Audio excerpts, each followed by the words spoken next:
Yo, what's good, guys? Okay, so we're back with episode 5. All right, so if you're new to the channel, you know what you need to do if you'd like to, but that's another story. Anyways, so another segment to the breaking down of the pairs. We're going to be looking at the Kiwi yen, all right? And what you're going to find, guys, is a lot of what I'm going to be doing with breaking down the pairs is the same thing's going to be happening over and over again, all right? Remember, trading can't be exciting. Because the moment it's getting exciting for you, right, that's when you're just as good as going to a casino and putting $50 on red, all right, and just waiting for it to come. You know, this is not what trading's about, all right? If you want to, have the excitement of trading, go to the casino. When you're trading, it's about behaving like the casino, all right? So we're going to be looking at what did the Kiwi yen do, all right? And we're going to incorporate a couple of more elements to my strategy, all right? And remember, guys, I'm giving you all this just free of charge. There's no cost whatsoever. Some people are like thinking, where's the catch? Where's the catch? Well, the catch is this. You either do it or you don't, all right? That's the catch.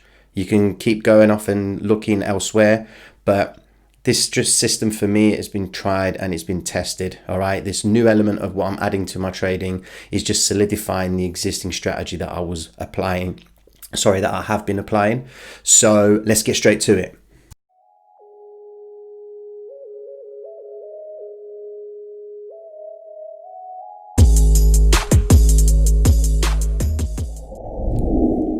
Okay, right.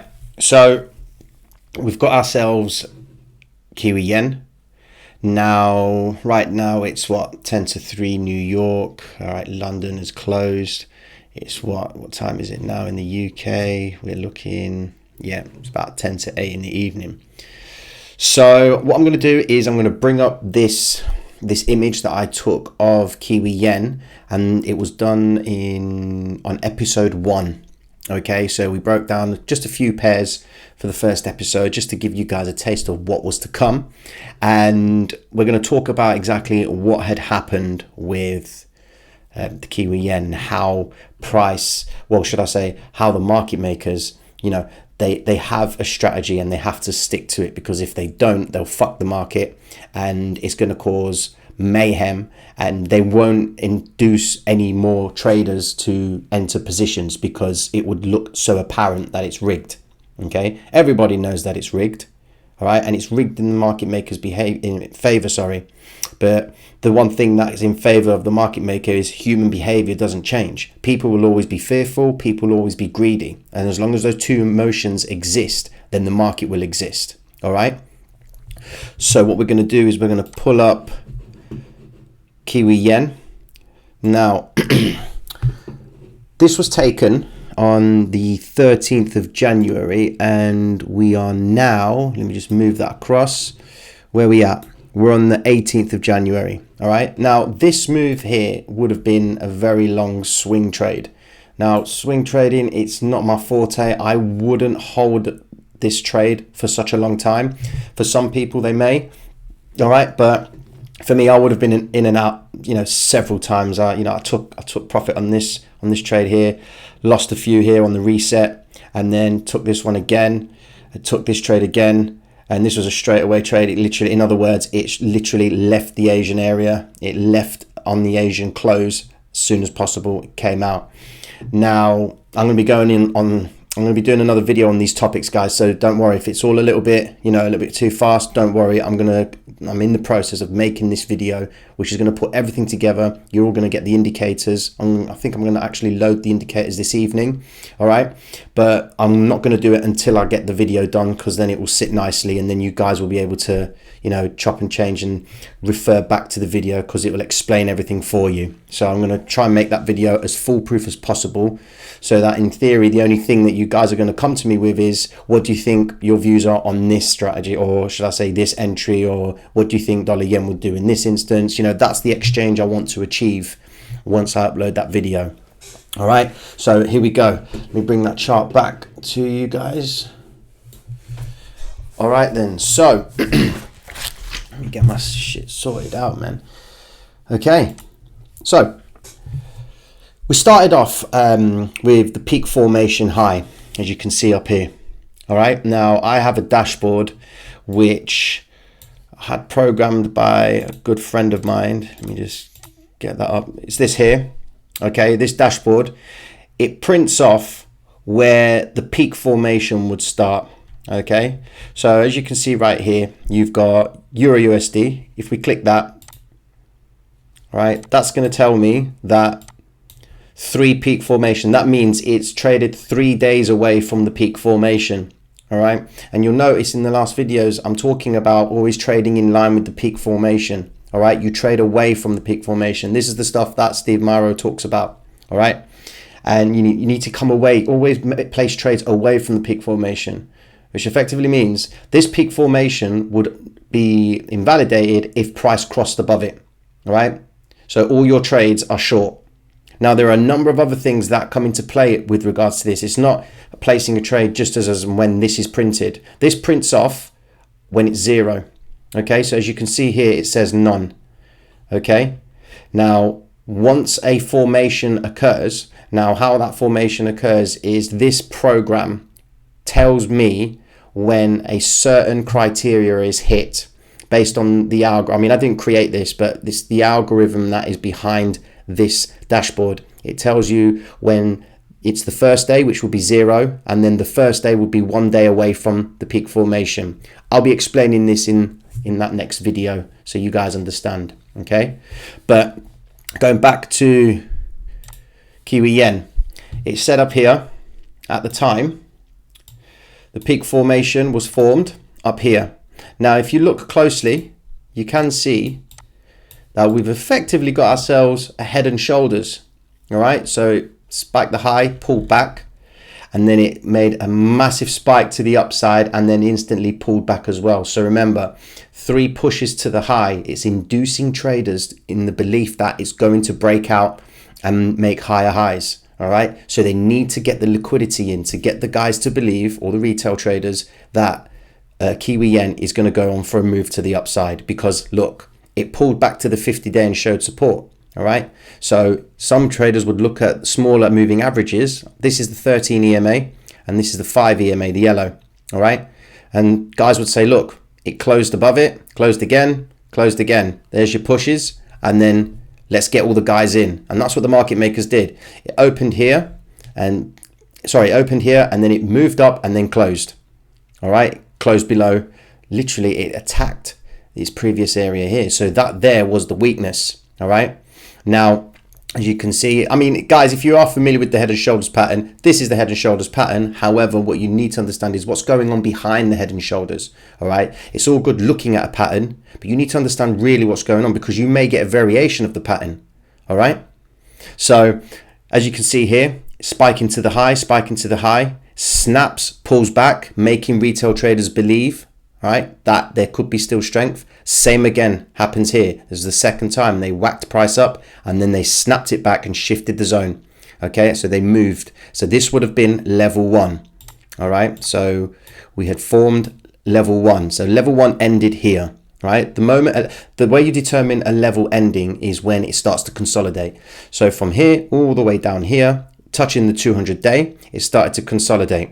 All right, even if it pulls back and makes a lower high as it's done here, okay, it's a reset of the cycle within as such. All right, now this could even go all the way up here and then pull back. It would still be deemed as a level 1. All right, you can have it all go all the way, as long as it doesn't take out this area here. Okay, it can go even all the way up to here. All right, even to the 75 mark here. All right, that would still be deemed as level 1, because remember, the market makers need to induce traders into believing that there's support in this area, there's going to be more momentum coming up from this area here. So that's how they manage to keep the equilibrium going in the market. All right, it's always making retail traders believe. Now, when I say retail traders, I'm talking banks as well, hedge funds, mutual funds, governments, pensions, whatever. Okay, they're all involved in this. All right, so we waited for level 1 to form. Once level 1 had finished, all right, we knew that we were working on a level 2. So I was effectively watching this, as we did in the first video on episode 1. We spoke that we were expecting price to go to the downside in line with the peak formation. All right, so if we consider the following, all right, this is what we're looking for. We've got the peak formation, okay, or head and shoulders, drop to the downside, which is level 1, pullback consolidation or stop hunt, all right? Then it may behave like this, and then it will drop down. That would be your level 2, okay? And then we would expect another retrace and then continue back down to the downside, and that will be our level 3, where it starts to get a bit choppy and the formation resets, and then it goes back up, pull back, level 1, up, level 2, pull back, level 3, and it goes on and on. Guys, this pattern happens, this pattern happens so many times in the market.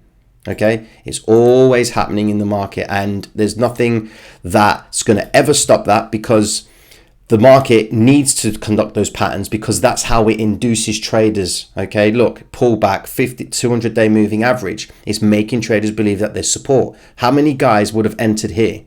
All right, loads of guys would have entered here. I mean, don't get me wrong, I could have actually taken a trade on this. This is where I got stopped out. All right, I took the trade here. It came to the 50-day. All right. And then it pulled back down. So there wasn't that much strength on the move to the 50-day. However, price was relatively close to the 50-day. All right. The moving averages were coming close to each other. So there was no, you know, the moving averages weren't fanning out as much. All right. If the price was away from, if the price was like down here and the 50-day was up here, then I could have easily taken about 25, 30 pips. Happy days. You know, it's pips in the bank. So now that we've established that level 1 had finished here and we were expecting level 2 to start, we were looking for a move to the downside. All right. Now, all trades that I would take would initially happen once the Asian session ends, okay, which is this green box here. All right. Now, what we're going to look at is we're going to see how it played out from this moment. All right. So we've got it here. As you can see, level 2. So I'm going to bring back that chart, just so you guys can see it clearly. Got level 2 here, level 2 there. Let me zoom into this so it's easy for you guys to see. Lovely. All right, and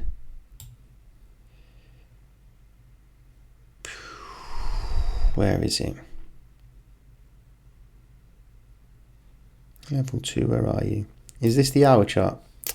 Silly me. Let me get my facts right here. Yeah, this is the hour chart. Forgive me. That's the hour chart. Let me pull up the hour chart there. Goodness. All right then. Now that's much better. There we go. Sorry about that, guys. Okay then. So level 2 starting there. Here we go. So you can see it's dropped down. All right. And this is what we expected. We expected a drop to the downside, found support at yesterday's low, all right, which is this blue line here. Now we anticipated that it would come back. Remember, they need to create the liquidity in the market. They need to induce traders to get back in, all right, pull back and then continue to the downside. And this is exactly what Kiwi Yen did. Look at that move, all right. Look at that move right there. That was what? Wow, 132 pip move. All right, it's effectively completed its ADR times 3. All right, usually one level is 1 times ADR. So one level would be effectively, actually, let me correct you on that. Bring that there. Okay, yeah, so 1 times ADR. So on average, it moves 58 pips in either direction, and its total ADR is 173. It's achieved that in one day, near enough. 134, 131. It will never achieve its ADR to the point. You know, it's either going to be 10, 20 pips away, 30 pips away. All right. But it's moved the market so much. Look, from this point here, it's moved all the way down and tested the 800 EMA. For me right now, we are still in line with the 2 peak formation. All right. Now, what would have to happen here is we would be expecting a pullback, and then it could continue, start the trend again. It could go W formation, pull up, level 1, level 2, level 3, and then drop.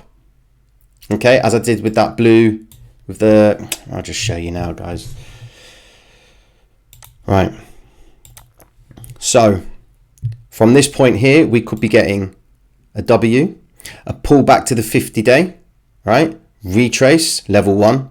Continuation back up, test the 200, pull back.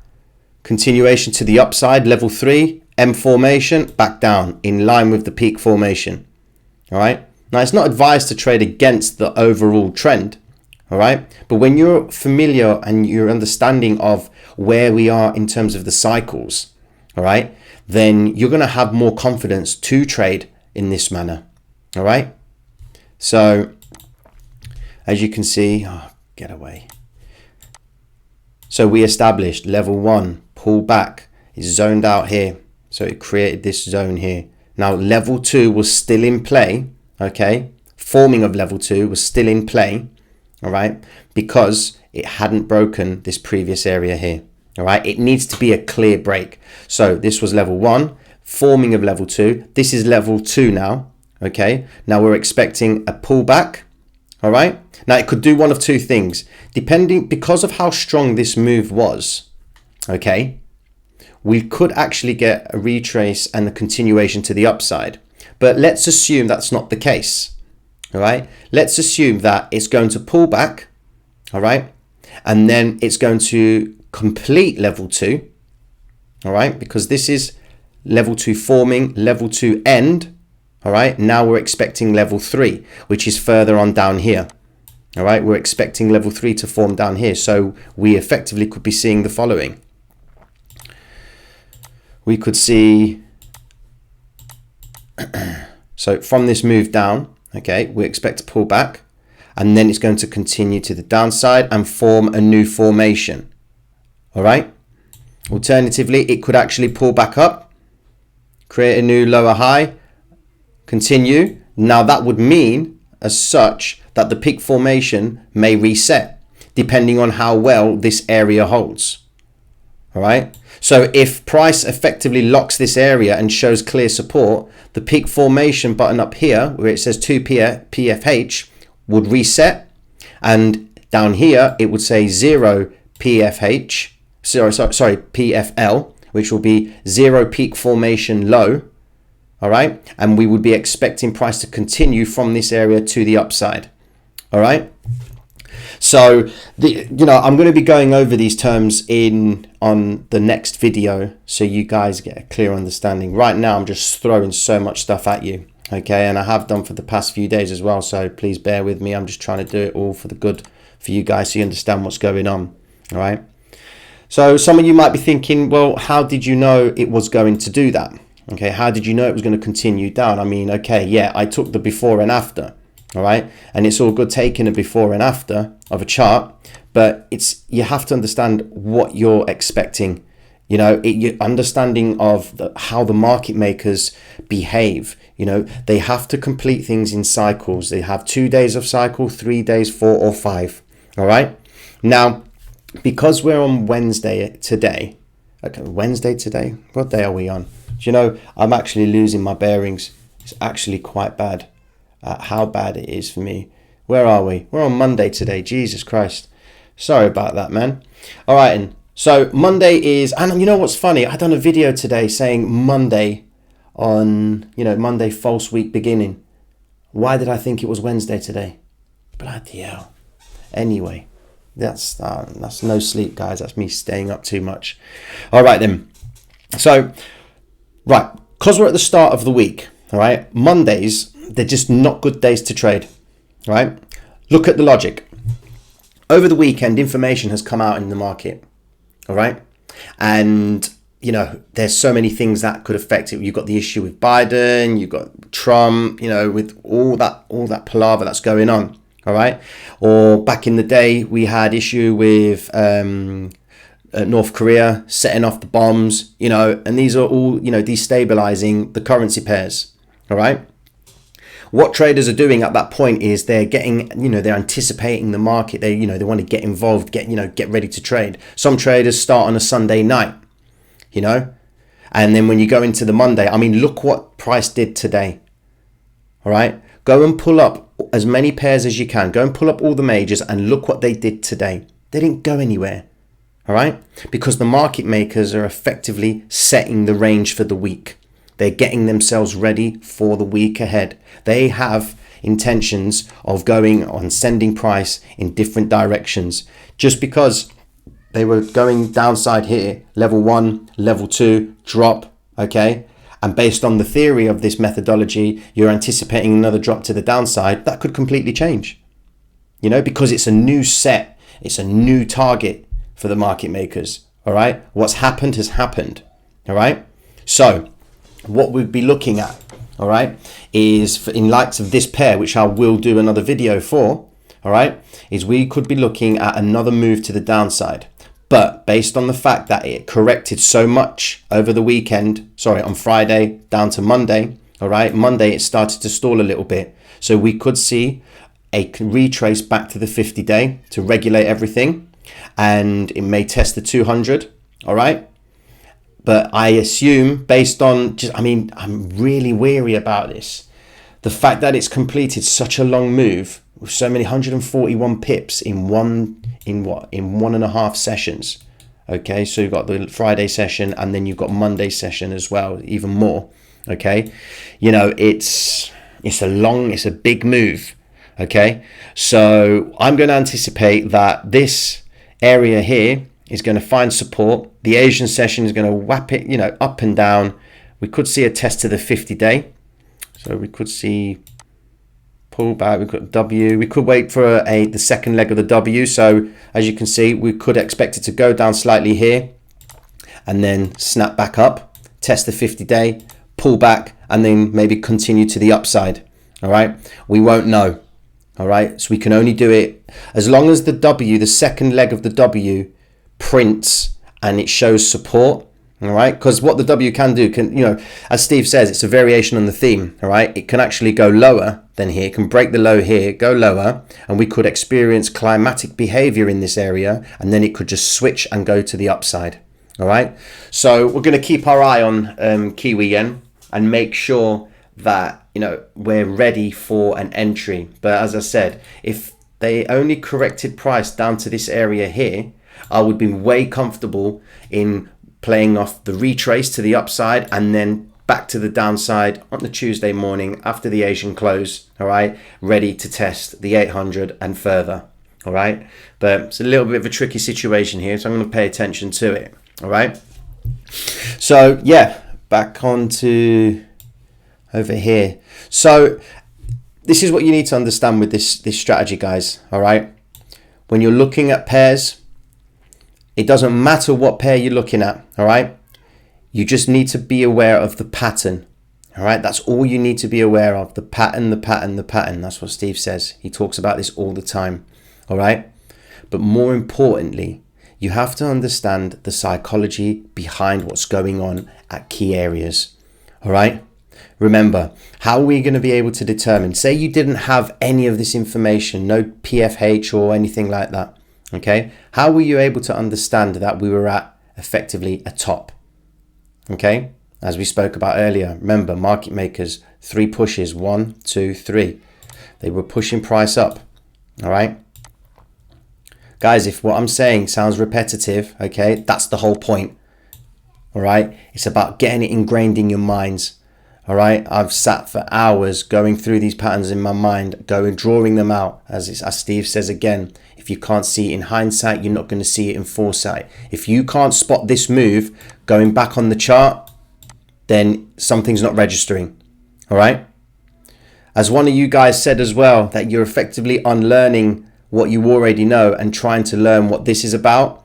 Well, that's exactly what happened to me when I came across the 2 systems I'm using today. As I said, I've formed these 2 systems and I've created as such a hybrid system that works for me. It might not work for anyone else, but it works for me. You know, and what I'm doing is I'm going to give as much information as I can to help you guys understand it, because if anyone else understands the way it can be applied, I know I've done my job and it solidifies my understanding of the system. All right, that's the important thing. This is why I'm doing this. I'm doing this because I want to know if what I'm saying and how I've brought these 2 systems together works. All right, so that's really all there is to it, guys. You know, just looking at how Kiwi has behaved, All right. I mean, if you pay a close attention as well, I mean, if you haven't seen it, all right, we're talking about M's and W's, all right. In the bigger scheme of pictures, if you look at this, I'm going to move this here. If you've seen it already, put a comment in the box saying that you saw it, all right. But can you see that big M? Look at that. Wow. Wow. Look at that huge M. Yeah? Market makers, level 1. Support of the 200-day moving average. Creating the area here, a double bottom as such. Making retail traders believe that there's now support and that we could continue this uptrend that they may have missed out on. Okay? They drop price and then they continue to the upside. Hit the 50-day, pull back. Support again at the 200-day. What do they say about the number 3? In all books, the third test of any area, whether it's the breakout of a range or a moving average, okay, or trend line, if it hits it the third time, make your entry. There's your entry. The third time. Market makers know that you guys are going to enter here. That's why they spiked price out of the 200-day to induce the guys who thought it was going to continue short, okay, to get their orders. They killed them off and snapped price back for the guys who are optimistic about this uptrend. Remember, there will always be those who are fearful and those who will be greedy. All right. There were those who believe it will go up and those who believe it will go down. All right. So they then bring price back up to this area here. It broke against the 50-day. Now notice what it does when it breaks the 50. This big long candle here. Now talk about if you were to see that, okay, and you were trading this pair, you'd say, yeah, we've broken out the 50-day. I'm loading my positions. There you go then. You've loaded. And guess what? They shift the zone. Look at that long candlestick there. They've pulled price right back, recovered from what? 1, 2, 3, 4, 5, nearly 5 candles. And they took near enough 85% of that first candle that induced traders to go to the upside.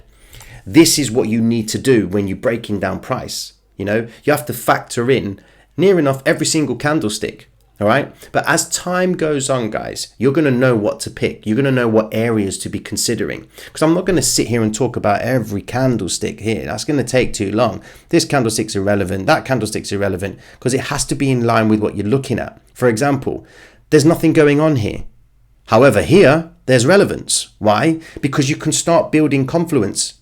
You've got support of the 200-day moving average, as the conventional trader would see it. All right, support of a 200-day or the 50 EMA, whatever you want to call it, okay? A third touch of it, make your entry. And that's what happened here. Third touch, and then it bounced and went up, all right? You probably would have been able to take 28 pips. Now, I know there are a lot of people that ain't looking for 28 pips, all right? They're looking for 50, 60s. Now, if you look, pay close attention as well. What's here?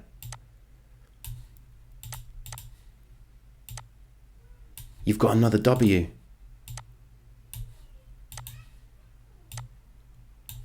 You've got another W right there. Okay. Now, if you were to trade this W, you would enter on this candlestick here and then ride it to the next whole number, which is the 75 mark. All right. You would have earned yourself, 25, 26 pips. Even if you were late to the party, could have entered here, earned yourself 20 pips. Remember, always take what the market gives you, all right? I have no idea, right, what the market is going to give me. I don't. What I do is I ask myself the same question over and over again. Where are we at? What's it giving me? It's giving me this. Have you any reason to believe that you need to close this trade? Well, are we in line with the peak formation? Yes. Okay. Does it look like it's stalling? Are you seeing any pin bars to the upside? What are they working? Are they working the pins to the downside in anticipation to send it back up because they're absorbing the liquidity on the downside? Or are they working the liquidity to the upside in anticipation to send it back down? Okay. These are the things you need to be asking yourself. The same thing happens again here. Look at this. I'll draw it on here. Make it easier. Okay. You've got another W, one right there. All right. Entry here, another 25, 30 pips. Okay. But what you have to understand is what happens here. Okay. You've got price coming back up, pulling back on the 50-day. Notice how the blue candlestick here and the purple and the red. Some would say that that's an evening star pattern. Okay. Morning star pattern. Evening star pattern. No, evening star's at the top. Yeah. So evening star pattern here. All right. Or a bearish engulfing. Right. Doesn't matter. Whatever it is price closed higher than what it did on the previous candle, in line above the 50-day moving average. Above the 50-day moving average and above the 200-day moving average. And it was during the New York session. So the New York market had just opened, and 9 times out of 10, we always see reversals in the New York session. Look at what price did. Okay. You've got here, the start of the New York reversal. The red box is New York. All right. New York, start of it, reverse back up. Okay. And then continue to the downside. All right. That was a Friday. Open New York, pull down, back up, reversal. Same again here. Down, reversal. Down, reversal. Took the whole session out. Okay. And reversed straight after the London close. New York there, start, reversal. Okay, you get the idea. These are things I'm going to be going over and over again with you guys so it sticks in your mind. All right. Now, this key area here, all right, there have been so many guys that would have traded this, all right, and they would have traded this range. They would have been saying, yeah, you know, Kiwi yen is in a range. I'm just going to wait for the breakout. And yeah, it does work in their favor sometimes. Okay, but you've got to remember, right, that if you're in line with the market maker's cycle, all right, then this wouldn't be a problem to trade. You'd be able to trade it as a conventional trader would, all right, because it worked in their favor this time, all right. So you've got the high, low, high, all right. If it breaks this area here, I'm in. If it breaks this area here, I'm in. Now, there are probably a lot of guys that set orders in this area here, all right. Well, they tapped those out there. Now, my drawing, the way I'm scaling this, okay, is my method. It's my way. Other guys might just take price like this or go from this pin bar here, you know. So it all depends on your preference on how you draw your ranges, all right. But you can see the market makers here like railroad tracks right there. They pinned it to the upside, took the orders. They tested the previous day's high twice, okay, all right, and then they just reversed the trend. They just changed, they shifted the zone. And that was on a Friday as well. Friday is always profit taking day for the market makers.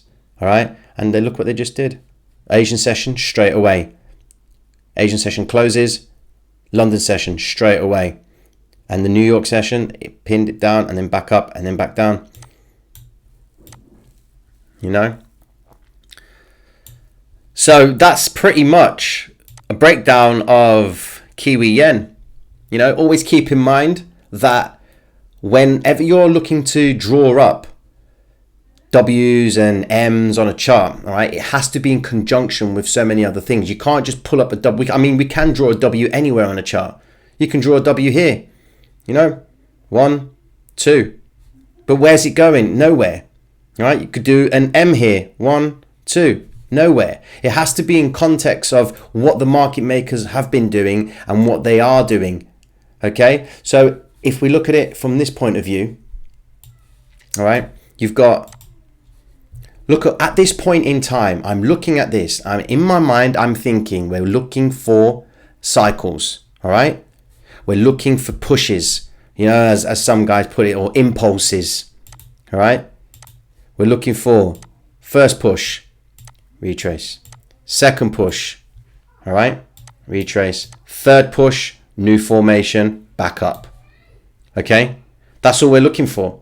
And if you can keep this pattern in your mind, so here we go, peak formation, drop, level 1, drop, level 2, drop, level 3, reset formation, back up, drop, level 1, drop, level 2, formation again. That's exactly what happens. Now, it doesn't always print like that. Don't be naive and to believe that you're only going to see, don't be naive and to think that you're going to just see this pattern work so smoothly every single time just because I've said it does print, okay? The whole job of you as a trader is to be able to understand where these patterns do form and when they do form, where are you in terms of the week, okay? Because if you think about it, you've got the peak formation that happens. This was on the 7th of January. I do believe that the 7th of January, let me just work it out correctly. All right. Because then it will make sense, have a lot of clarity to what we're trying to do here. All right. And so 7th of January was a Thursday. All right. Now, at the middle of the week, you're always going to experience a midweek reversal. It always happens. All right. So the market makers use Monday, Tuesday, okay, to build up their positions, keep traders in their trades that they trapped over the weekend. All right. With the belief that it's going to go in their desired direction. And then on the Wednesday evening, Asian session, Thursday, Friday, they change the trend up. Okay. Look, they did it here. So if we go on the 7th, we look at the 4th. Okay, so let's go back to this chart here. We've got the 4th here, okay? The 4th of January started here, okay? So there's your Monday, your Tuesday, your Monday, Tuesday, Wednesday, Thursday, okay? So you notice they're rising, rising, rising. And then on Thursday, the Asian session, Wednesday evening, Thursday, they changed the trend and then they went to the downside. All right, midweek reversal. The same thing's probably going to happen here. We're going to see price pull back as it has done. It's going to retrace back to the 50-day. That'll be Tuesday. All right, pull back down, okay, to this area here. That'll be Wednesday. Then Wednesday evening, Thursday morning, it will retrace back to the upside. Because look, the moving averages are really fanned out. All right, and there's a lot of move from this position, this drop here. All right, I don't even know if there was any news announcements on the Friday. No, it was just a profit taking day. That's all it was. All right, there was no fancy news coming out. All right, and you can just see for yourself how it just tanked. It dropped price, and now we're stalling, stuck in this area here. Okay, so that concludes episode 5. Guys, let me know what your thoughts are on these videos so far. If there's anything you guys want me to mention in particular. I know you guys are probably going to be asking me for other pairs, indexes, whatever it is. What I'm focused on is completely foreign exchange. All right. However, the principle does remain the same. All right. The markets do behave exactly the same. All right. Why? Because people will always be fearful. People will always be greedy, and they will respond accordingly. All right. When price is rising, making highs and highs, people want to jump on the bandwagon. All right. And that's when the trend reverses. All right. The climatic behavior is what triggers people to feel like they're not, they're missing out. The fear of missing out. It's so true and it's so real. All right. So we're going to be looking forward to the next set of videos, which is going to be breaking down the indicators that I use and a how-to on getting everything set up so that the next breakdown the pair series, next episode that we do, all right, you guys are going to be able to go back to your charts, listen to the video, all right, and you're going to be able to start putting the concepts together. So once we overcome that, then that's when things get, start to get interesting, All right, and guys, much love to you. I hope you've enjoyed it. We'll catch you soon.